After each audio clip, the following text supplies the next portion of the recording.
తమిళనాడులో పార్లమెంటు ఎన్నికలకు డిఎంకే కాంగ్రెస్ కూటమి ఏదైతే ఉందో దానికి ఎన్నిక సీట్ల సర్దుబాటు అయితే ఖరారైంది. మొత్తం కూడా తమిళనాడులో 39 స్థానాలు, తరువాత పుదుచ్చేరిలో ఉన్న ఒక స్థానం. దీన్ని అంటే మొత్తం 40 స్థానాలకి ఈ కూటమి పక్షాలు అయితే సీట్ల సర్దుబాటు చేసుకున్నాయి. దాంట్లో ఈ పుదుచ్చేరిలో ఉన్న ఒక్క పార్లమెంటు స్థానాన్ని కాంగ్రెస్కి కేటాయించడం జరిగింది. దాంతో పాటుగా ఈ తమిళనాడులో ఉన్న 9 స్థానాలని కూడా కాంగ్రెస్కి కేటాయించారు. అయితే డిఎంకే అంటే కూటమిలో ప్రధాన పక్షం డిఎంకే ఏదైతే ఉందో అది 21 స్థానాలకి పోటీ చేస్తుంది. దాంతో పాటుగా ఎండిఎంకే, సిపిఐ, సిపిఎం కూడా ఈ భాగస్వామ్య పక్షాలుగా ఉన్నాయి. సిపిఐ, సిపిఎం చివరక 2 స్థానాల్లో పోటీ చేస్తే ఎండిఎంకేకి అంటే వైకో నేతృత్వంలో ఉన్న ఎండిఎంకేకి ఒక స్థానాన్ని కేటాయించడం జరిగింది. దాంతో పాటుగా ఈ వీసీకే పార్టీ ఏదైతే ఉందో, దళిత్ ప్రాంతీయ పార్టీ ఏదైతే ఉందో దానికి 2 స్థానాలు కేటాయించడం జరిగింది.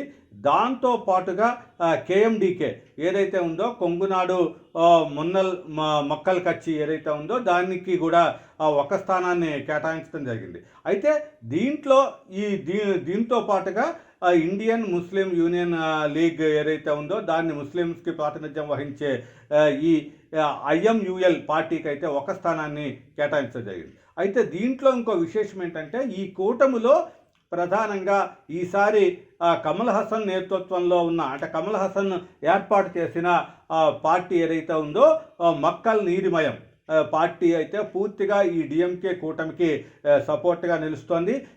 అక్కడ ఈరోజు స్టాలిన్ని కలిసి మద్దతు ఇవ్వటం, కమల్ హాసన్ మద్దతు ఇవ్వటం జరిగింది. అయితే ఈ ఎన్నికల్లో మక్కల్ నీలిమయం అయితే కమల్ హాసన్ పార్టీ పోటీ చేయటం లేదని ప్రకటించారు. కాబట్టి ఆ పార్టీకి అయితే ఎలాంటి సీట్లు కేటాయించలేదు. అయితే ఆ పార్టీకి ఒక రాజ్యసభ స్థానాన్ని కేటాయించడానికి కూడా నిర్ణయం తీసుకున్నట్లుగా తెలుస్తోంది. అయితే ఈ డిఎంకే కూటమికి ఈ కమల్ హాసన్ మద్దతు ఇవ్వటం, మొత్తం కూడా ఈ కూటమిలో చేరటం మూలంగా ఇక్కడ ఒక స్టార్ క్యాంపైనర్ అయితే డిఎంకే కూటమికి కలిసి వచ్చే అవకాశం.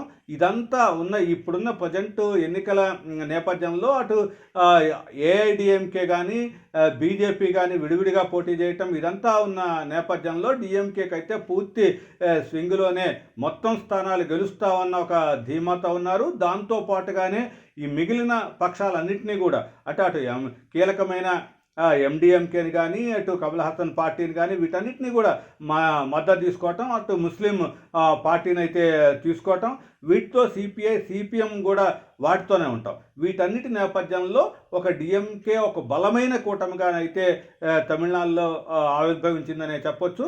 కాబట్టి ఈ ఎన్నికల్లో ఎలాగైనా సరే మొత్తం స్థానాలను గెలుచుకునే రీతిలోనే డిఎంకే అధినేత స్టాలిన్ మరోమారు ఈ కూటమి పార్టీలతో చర్చించి వాటికి అనువుగా అంటే వాళ్ళు గెలిచే స్థానాలన్నింటినీ కూడా ఒక ఎస్టిమేషన్ వేసుకొని దాంట్లోనే పూర్తి స్థాయిలో కాంగ్రెస్కి కూడా 9 స్థానాలని కేటాయించడం జరిగింది.